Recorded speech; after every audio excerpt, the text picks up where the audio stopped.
চুলকানি টিভি, চুলকানি মলম লাগানো টিভি দুম দাম একদম বাস্ট করছে। এই মাত্র খবর আমার বাঁদরের মতো লাফাচ্ছে। কোন সরকার বলে মুসলমান তোমাদের ঈমানটা দিয়ে দাও, সেই সরকারকে জানিয়ে দিতে চাই এই স্টেজ থেকে উড়ে বুকে লাথি মেরে বুকের খাঁচা ভেঙে দেবো।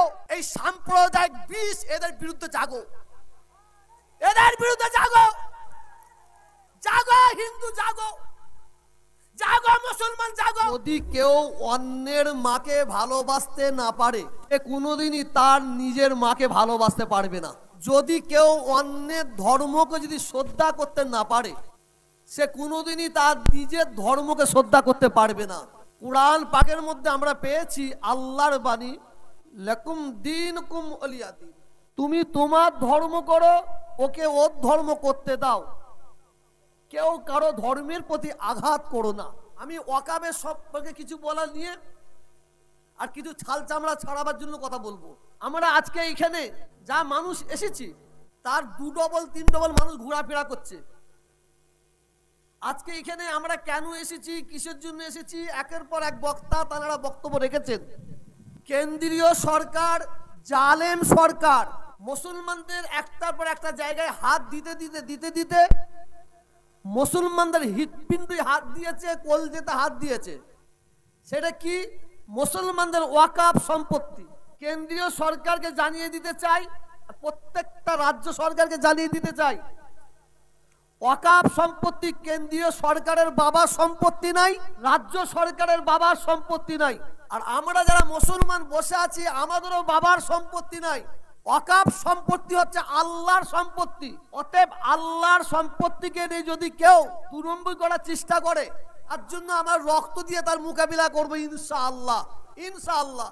ওয়াকাফ সম্পত্তি আমাদের মুরব্বীরা, বাপ দাদু 14 পুরুষরা ওয়াকাফ সম্পত্তি দান করেছে নবী মুহাম্মদুর রাসূলুল্লাহ সাল্লাল্লাহু আলাইহি ওয়াসাল্লামকে অনুসরণ করে।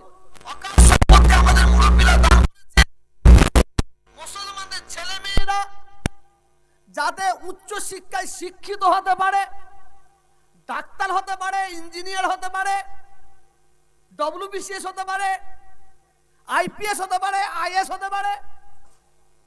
গরিব ছেলেমেয়েরা অর্থের অভাবে পড়াশোনা করতে পারবে না, অতএব এই সম্পত্তি দান করে গেলাম, এ থেকে তারা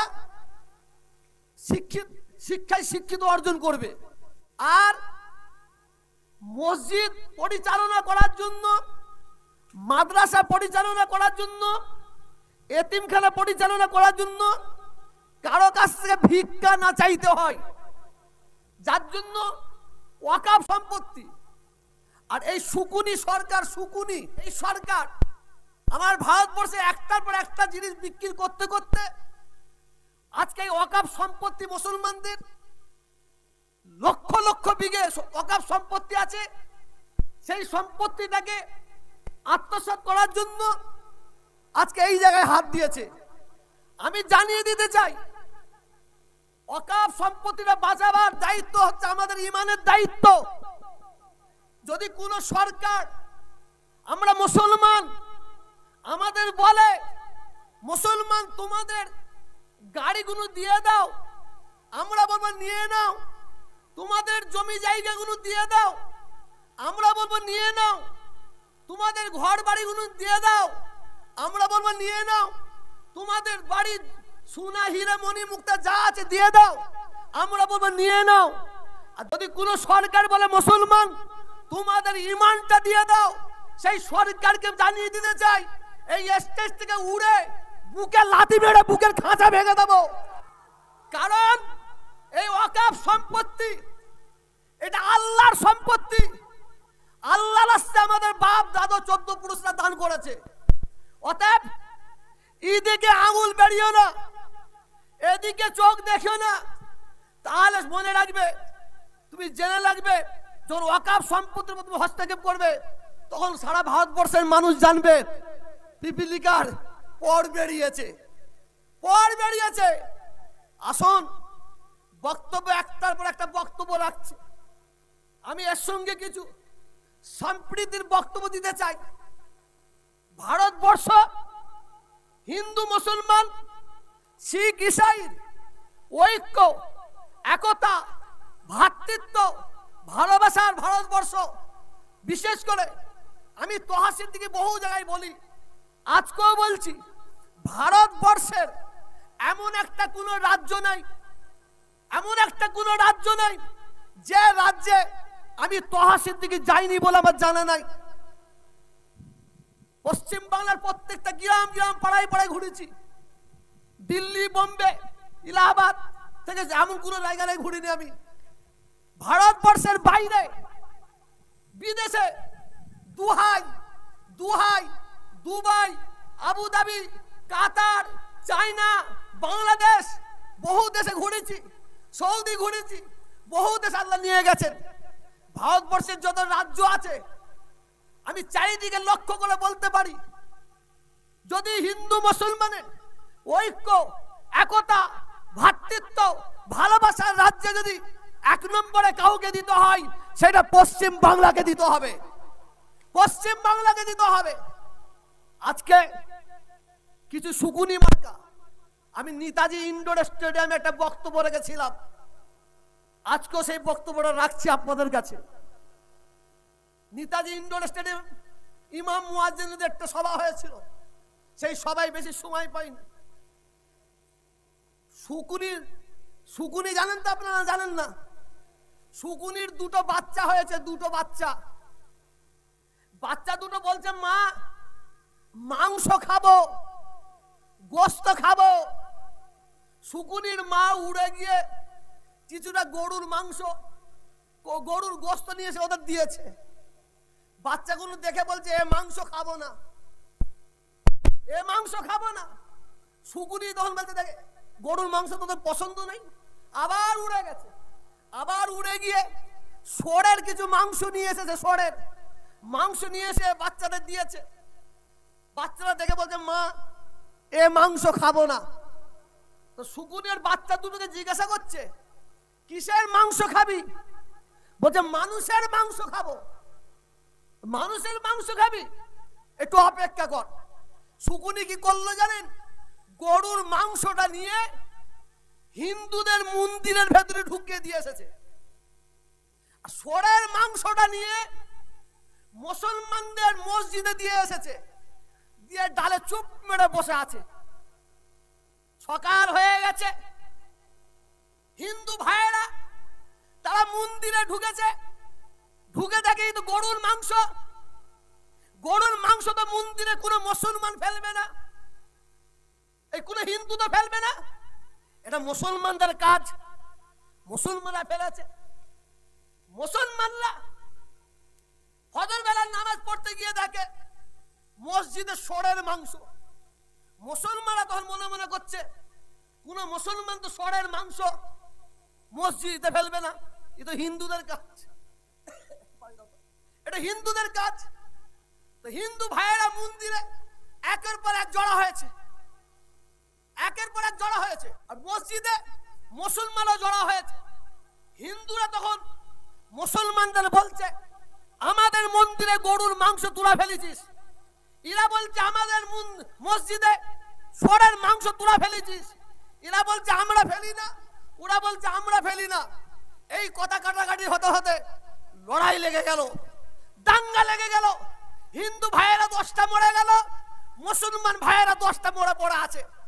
সুকুলি তখন উড়ে গিয়ে বাচ্চাদের বলছে, চল চল, তোরা তো মানুষের মাংস খাবে বলেছিস, কত খাবি খা। আমি এই কথাটা কেন তুললাম?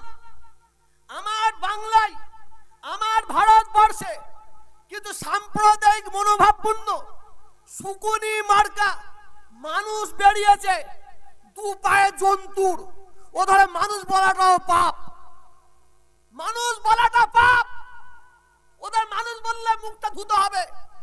এদের কাছে এদের মায়ের সম্মান নাই, এদের কাছে এদের বাবার সম্মান নাই, এদের কাছে মানুষের সম্মান নাই, এদের কাছে ধর্মগুরুদের সম্মান নাই। এদের কাছে শুধু সম্মান কুর্সির চেয়ারে। এই দু পায়ে পশু, এরা বাংলা হতে সম্প্রীতির বাংলা। কেন সম্প্রীতির বাংলা বললাম? আমার বন্ধুর নাম জানেন? আমার বন্ধুর নাম হচ্ছে জালাল, এহসান, নাসিম, কমল, নির্মল, জয়ন্ত। বাজার থেকে একটা প্লাস্টিকের বল কিনতাম, কিনে নিয়ে ছোট্ট বাড়ির সামনে মাঠে আমি, কমল, নির্মল, জয়ন্ত, জালাল, এহসান আমরা একসঙ্গে খেলাধুলা করতাম। একই স্কুলে পড়াশোনা করেছি, একই চায়ের দোকানে আড্ডা মেরেছি, চা খেয়েছি, একই ক্লাবে আড্ডা মেরেছি। আমরা দৌড়ে দৌড়ে হিন্দু মা বোন, ওই কমলের মা, নির্মলের মা, তার কাছে চলে যেতাম। তারা আমাদের কাছে আসতো ছোটবেলায়, আমাদের মায়েদের কাছে এসে খাবার খেত। আমাদের কি সম্প্রীতির বাংলা। আর এই শুকুনি মার্কা, এই দু পায়ে জন্তুর, এই দু পায়ে জন্তুর, এরা চাইছে বাংলায় একটা সাম্প্রদায়িক আগুন জ্বালাবো, জ্বালিয়ে দিয়ে হিন্দু মুসলমানের লড়াই করে দিয়ে আমরা ফয়দা নেব। আবার কি বলছে জানেন? জাগো, আবার বলছে জাগো হিন্দু জাগো, জাগো হিন্দু জাগো। ঠিক বলেছিস, ঠিক বলেছিস। আমি তোহাসের দিকে আজকে মঞ্চে বলছি, জাগো হিন্দু জাগো, জাগো মুসলমান জাগো, জাগো হিন্দু জাগো, জাগো মুসলমান জাগো। এই সাম্প্রদায়িক বিষ, এদের বিরুদ্ধে জাগো, এদের বিরুদ্ধে জাগো। জাগো হিন্দু জাগো, জাগো মুসলমান জাগো। যারা মায়ের কোল খালি করার জন্য চক্রান্ত করছে, এদের বিরুদ্ধে জাগো। জাগো হিন্দু জাগো, জাগো মুসলমান জাগো। যারা সাম্প্রদায়িক মার্কা মানুষ, যারা আপনার আমার বোনকে বিধবা করার, আপনার আমার বাচ্চাকে অনাথ করার চক্রান্ত করছে, তাদের বিরুদ্ধে জাগো, তাদের বিরুদ্ধে জাগো। অবশ্যই হিন্দু জাগবে, অবশ্যই হিন্দু জাগবে, অবশ্যই হিন্দু জেগেছে, অবশ্যই মুসলমান জাগবে, মুসলমান জেগেছে। এ সাম্প্রদায়িক লাগানো বিষ, এ সাম্প্রদায়িক মার্কা মানুষ, দু পায়ে পশু।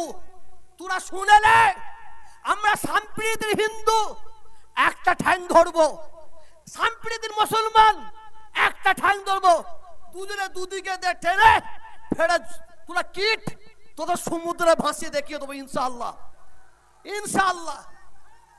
আজকে রাজনীতি করার জায়গা নাই। হিন্দু মুসলমান, মন্দির মসজিদ, হ্যাঁ যেখানেই যাচ্ছ শুধু এই মসজিদের তলায় শিবলিঙ্গ, ওই মসজিদের তলায় শিবলিঙ্গ। কি রে, তোরা তো তোদের শিবকে তো অপমান করছিস, তোরা তো তোর শিবকে তো লজ্জা দিচ্ছিস। আজকে যদি শিব ঠাকুর থাকতো না, তোদের জুতো পিঠা করতো, জুতো পিঠা করতো। আমার লিঙ্গকে নিয়ে ছেলে খেলা করছিস, আমার লিঙ্গকে নিয়ে ছেলে খেলা করছিস। আমরা চাইবো আমার হিন্দু ভাই তিনি মন্দিরে পুজো করবে, খ্রিস্টান ভাই তাদের চার্চে পুজো করবে, মুসলমান ভাই তাদের মসজিদে পুজো করবে। এইটি তো বাংলা, এইটি তো বাংলা। আর কিছু মিডিয়া আছে, ওই মলম বের করানো, মলম লাগানো মিডিয়া, মলম লাগানো মিডিয়া। খবর নিয়ে দেখবেন ওদের বাপ দাদা 14 পুরুষ আগে মনে হয় মলম বিক্রি করতো, জানেন তো? হ্যাঁ, ওই জন্য ওরা টিভিতে বসে বসে ওরা নাচুল গালে ওদের হয়নি, ওদের নাচুল গালে হয়নি। এই কিছুদিন আগে একটা খবর শুনলাম, আরামবাগের থেকে একটা এনআইএ একটা ছেলেকে অ্যারেস্ট করেছে। সে নাকি পাকিস্তানের সঙ্গে তার যোগাযোগ খুব, তাকে অ্যারেস্ট করেছে। টিভিগুলো বিশেষ করে ওই চুলকানি টিভি, চুলকানি মলম লাগানো টিভি দুম দাম একদম বাস্ট করছে। এই মাত্র খবর, আবার বাঁদরের মতো লাফাচ্ছে, বাঁদরের মতো লাফাচ্ছে। বাঁদরা ভালো, অত লাফাইনি, তারও একটা লজ্জা আছে। কথা বুঝতে পারছেন না? দেখা গেল তাকে এনআইএ ধরে নিয়ে এসেছে, জঙ্গি, পাকিস্তানের সঙ্গে যোগাযোগ। তারপর আমি ফোন করে খবর নিয়ে জানলাম ছেলেটা খুব গরিব ছেলে, মেধাবী ছেলে। তাকে এনআইএ ডেকে সব তথ্য নিয়ে তাকে ছেড়ে দিয়েছে। এই ছেড়ে দিয়েছে বল, ছেড়ে দিয়েছে না বল, এটা বলবে না। এদের চুলকানো খুব হয়েছে। এরা চাইছে বাংলাদেশ পাকিস্তানকে, এই বাংলাদেশ পাকিস্তান সামনে রেখে এই ভারতবর্ষকে দিয়ে একটা গরম করে দাও। আমরা কি বিশ্বাস করবো ভাই? আমি নিজে তো দেখেছি সোশ্যাল মিডিয়ায় একদল হিন্দু পণ্ডিত, একদল হিন্দু মহারাজ, তারা বলছে আমরা বাংলাদেশে আরামে আছি। যেভাবে খবর ছড়াচ্ছে ওইটা ভুল খবর ছড়াচ্ছে। আমরা কোনো মুসলমান নয়, বাংলাদেশের হিন্দু ভাইয়েরা এবং হিন্দু মা বোনেরা তারা সোশ্যাল মিডিয়ায় ছড়াচ্ছে, আমরা দেখছি। আবার একদল হিন্দু মা বোন তারা বলছে আমাদের প্রতি অত্যাচার হচ্ছে, জুলুম হচ্ছে। অবশ্যই বাংলাদেশে যদি সংখ্যালঘুদের প্রতি অত্যাচার হয়, জুলুম হয়, আমরা ভারতবর্ষের মুসলমান আমরা সবাই তার প্রতিবাদ করি। করছেন না? করছেন না? আমরা সবাই প্রতিবাদ করি। বাংলাদেশের সংখ্যালঘুদের প্রতি অত্যাচার হবে, জুলুম হবে, এটা আমি যদি মানুষের বাচ্চা হয় আমি মেনে নিতে পারবো না। আমার গায়ে যদি মানুষের চামড়া থাকে আমি মেনে নিতে পারবো না। এইবার বলো তো, ভারতবর্ষে সংখ্যালঘুদের প্রতি অত্যাচার হয়নি? আসিফাকে মারা হয়নি? তাবরেজ আনসারীকে মারা হয়নি? আখলাককে মারা হয়নি? মসজিদগুলোকে পুড়িয়ে দেওয়া হয়নি? মসজিদের ভেতরে ঢুকে গিয়ে কোরআন শরীফকে পুড়িয়ে দেওয়া হয়নি? মাদ্রাসার থেকে কোরআন শরীফ বের করে নিয়ে ছিঁড়ে ফেলে দিয়ে তার উপর পিচ্ছাপ করা হয়নি? এ গদি মিডিয়া, এ গদি মিডিয়া, প্রতিবাদ কোথায় গেল? যারা মানুষের বাচ্চা হবে, যাদের গায়ে মানুষের রক্ত থাকবে, যাদের জন্মের ঠিক থাকবে, সেই হিন্দু ভাইটা কষ্ট পেলে তার বুকে লাগবে, মুসলমান ভাইটা কষ্ট পেলে তার বুকে লাগবে, এইটা আমি মনে করি। আসুন, আমি ফুরফুরা শরীফের একটা নগণ্য দাদা হুজুরের গুলাম, আমি আপনাদের পীরের আওলাদ, আমি হিন্দু ভাইদের পায়ে হাত দিয়ে বলছি, পায়ে হাত দিয়ে বলছি, আমি আমার মুসলমান ভাইদের পায়ে হাত দিয়ে বলছি, আপনারা ওই অমানুষদের কথা শুনে হিন্দু মুসলমানের মধ্যে দাঙ্গা লাগাবেন না। আপনারা সাবধান থাকবেন। আমার ভয় হচ্ছে, প্রত্যেকটা মুসলমান ভাইদের বলবো, হিন্দু ভাইদের বলবো, আপনার এলাকায় যদি কোনো সাংবাদিক যায় তার বগলে ব্যাগ আছে কিনা দেখবেন। তার বগলে যদি ব্যাগ থাকে আপনি সবসময় পিছে পিছে ঘুরবেন, কারণ এরা খবর এদের শেষ হয়ে গেছে, এদের খবর শেষ হয়ে গেছে। কেন বগলের দিকে লক্ষ্য রাখতে বলতে জানেন? ওই সাংবাদিকগুলো এত এত নিষ্ঠুর, ওরা আগুন জ্বালাবার জন্য এত চক্রান্ত করছে, হয়তো ওর ব্যাগে গরুর মাংস থাকতে পারে। ওই গরুর মাংসটা রাতের অন্ধকারে শুকুরের মতন মন্দিরে ঢুকিয়ে দিতে পারে, আর সোরের মাংসটা মসজিদে ঢুকিয়ে দিতে পারে। অতএব সাবধান। আমি আপনাদের প্রত্যেককে অনুরোধ করছি, এই বাংলার মাটি সম্প্রীতির মাটি, এই বাংলার মাটি ঐক্যর মাটি, একতার মাটি, ভ্রাতৃত্বের মাটি, ভালোবাসার মাটি। এই বাংলার মাটি সম্প্রীতির মাটি কেন হলো? এর অবদান কার? এর অবদান হচ্ছে ফুরফুরার পীর আবু বকর সিদ্দিকী রহমাতুল্লাহ আলাইহি। এর অবদান হচ্ছে হযরত শাহ ফতে আলী ওয়াইসি রহমাতুল্লাহ আলাইহি। এর অবদান রামকৃষ্ণজির, তার অবদান স্বামী বিবেকানন্দজির, তার অবদান। অতএব এই সম্প্রীতির মাটিতে সাম্প্রদায়িক শক্তিদের কোনো জায়গা নাই। জানি না আমার বক্তব্য শোনার পরে আপনাদের দুঃখ, এই বসো, এই বসো, বসো, আর 5 মিনিট বসো। কে দুঃখ ব্যথা পান আমাকে ক্ষমা করবেন। শোনেন, আমি একটা সোশ্যাল মিডিয়ায়, একটা টিভিতে কিন্তু দেখিনি যে মুসলমানদের মসজিদ পুড়াচ্ছে, মুসলমানদের মসজিদ ভাঙা হচ্ছে, যে একদল হিন্দু ভাইয়েরা গিয়ে সেখানে সেই মসজিদটা যাতে ভাঙা না হয় তার জন্য তারা দাঁড়িয়েছে, প্রতিবাদ করছে। কিন্তু বাংলাদেশের হিন্দুরা যখন হাসিনা চলে আসে, না জানি মুসলমানরা হয়তো মন্দিরে আঘাত করতে পারে, যার জন্য বাংলাদেশের আলেম ওলামারা মন্দিরের পাশে গিয়ে নিজের বুকটাকে পেতে দিয়েছিল, মন্দিরে আঘাত করা যাবে না। আজকে আমি তহসিল থেকে শেষ কথা বলে যাই, শুনে নেন। আর ওই সাম্প্রদায়িক মনোভাবপূর্ণ ব্যক্তিদের বলবেন, আমি তহসিল থেকে যদি জানতে পারি অমুক একটা মন্দিরে আঘাত করার জন্য একদল মুসলমান যাচ্ছে, এই খবরটা যদি আমি পাই, খুদার কসম খেয়ে বলছি, আল্লাহর কসম খেয়ে বলছি, আমি তহসিল থেকে মন্দিরের সামনে গিয়ে আমি নিজের জীবনটা বিলিয়ে দেবো, কুরবানি করে দেবো, মন্দিরে আঘাত করতে দেবো না, মন্দিরে আঘাত করতে দেবো না। আর আমার বাংলায় হিন্দু ভাইয়েরাও ঠিক এইরকম তৈরি আছে, যদি কোনো হিন্দুরা দলবদ্ধ ভাবে কোনো মুসলমানদের মসজিদে আঘাত করতে যায়, হিন্দু ভাইয়েরা জীবন দিয়ে দেবে, মসজিদে আঘাত করতে দেবে না। দেখেন না এই ববি হাকিম কি বলেছে, ভাই কি বলেছে? ববি হাকিম যেন কি অন্যায় করে ফেলেছে, আর কিছু কিছু মুসলমান আবার টিভিতে বসবে, ওরা চা খাবার জন্য নাম কষ্টে মুসলমান। হ্যাঁ, কেউ কি বলি কি আওড়াচ্ছে বলে আওড়াচ্ছে, কি বলেছে ববি হাকিম, কি ভুল বলেছে? কলকাতা টিভি একটা নিউজ দেখবেন, ববি হাকিম ভুল বলেছে না ঠিক বলেছে, উনার 18 মিনিটের বক্তব্য শুনতে হবে।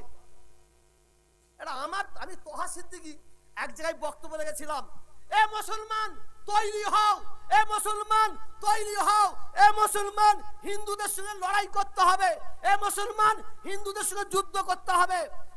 সেই লড়াইটা, সেই যুদ্ধটা কিন্তু মনে রাখবে, বোমের লড়াই না হয়, তরোয়ালের লড়াই না হয়, বন্দুকের লড়াই না হয়, সেই লড়াইটা হবে শিক্ষার লড়াই। আর এই বাঁদর মার্কা, ওই হনুমান মার্কা কিছু মিডিয়া ওটা কেটে দিয়েছে, শুধু দিয়ে বলছে তোহা সিদ্দিকী বলছে, আমারটা দেখাচ্ছে তৈরি হও মুসলমান তৈরি হও, হিন্দুদের সঙ্গে লড়াই করতে হবে, হিন্দুদের সঙ্গে লড়াই করতে হবে। পরেরটা দে, পরেরটা দে। এরা হচ্ছে কাটুয়া মাস্টার, কাটুয়া মাস্টার। কথা বুঝতে না? ববি হাকিম যেটা বলেছে ওই কি বলে না না সংখ্যালঘু সংখ্যাগুরু নিয়ে, আমি একটা প্রশ্ন করবো, আপনাদের উত্তর দেবেন?